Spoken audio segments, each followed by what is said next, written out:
Tu n'es pas en dessous.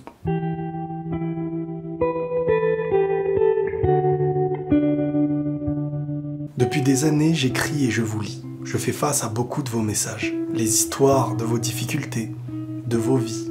Et aujourd'hui, j'ai envie de dire à certains des choses qu'ils n'ont peut-être jamais encore entendues. Ceux qui n'ont pas eu cet entourage qui les aurait aidés à grandir. Ces paroles qui, dans votre enfance, vous auraient aidé à vous épanouir, à tout surmonter. Peu importe, vous n'êtes pas en dessous des autres. Aujourd'hui, j'ai envie que même si ça ne dure qu'une minute à vos yeux, vous preniez conscience que personne sur Terre, voire même ceux que vous admirez, ne sont pas au-dessus de vous. Arrêtez de vous sous-estimer.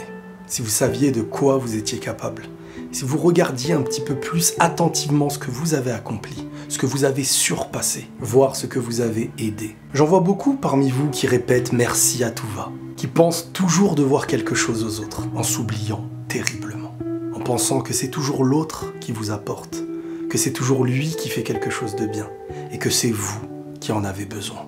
Vous oubliez votre intelligence, vous oubliez vos capacités, vous refusez même de les faire naître, même si elles sont présentes. Apprenez à vous surprendre, apprenez à vous prouver à vous-même, car vous refusez de vous pardonner la moindre erreur, vous refusez de vous regarder tel que vous êtes, et à la moindre difficulté que vous faites, vous vous percevez comme un échec. Cela vous conforte dans l'idée de vous sous-estimer, de vous voir comme quelqu'un d'incapable. N'offrez pas ce doute que vous avez envers vous-même, à tort, au faible manipulateur qui à côté viendra l'utiliser.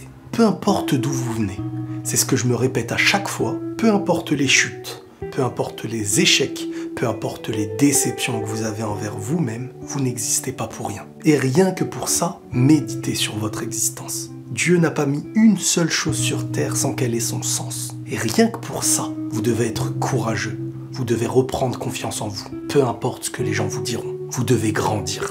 Personne sur terre ne peut venir vous dire que vous êtes incapable, que vous n'y arriverez pas, que votre existence n'a pas de sens. Car c'est eux qui n'auraient rien compris à la vie. Certains n'ont pas la santé, certains ont perdu leurs jambes, ils continuent de vivre et ils continuent d'avancer. Regardez avec votre conscience, avec vos yeux. Regardez ce que vous avez accompli jusqu'à maintenant, ce que vous avez enduré. Pensez maintenant à construire, pensez à accomplir. Peut-être qu'aujourd'hui, il n'y a qu'une personne qui vous empêche d'avancer, et c'est vous. Prenons l'exemple de ceux qui ont construit. Regardez ceux qui ont accompli de grandes choses, qui ont innové ce monde. Toutes les plus grandes inventions viennent de ceux à qui on a dit à leur début que ça ne servait à rien, qu'ils n'y arriveraient pas. Tout commence par un doute, et c'est celui qui décide de vaincre le doute qui arrive à accomplir. Retrouvez-vous avec vous-même, communiquez avec vous, reprenez conscience de votre vie. C'est à vous que vous devrez prouver cette avancée. Vous avez votre place, vous n'êtes pas en dessous et vous avez une mission à accomplir. Prenez tous soin de vous et la paix sur vous.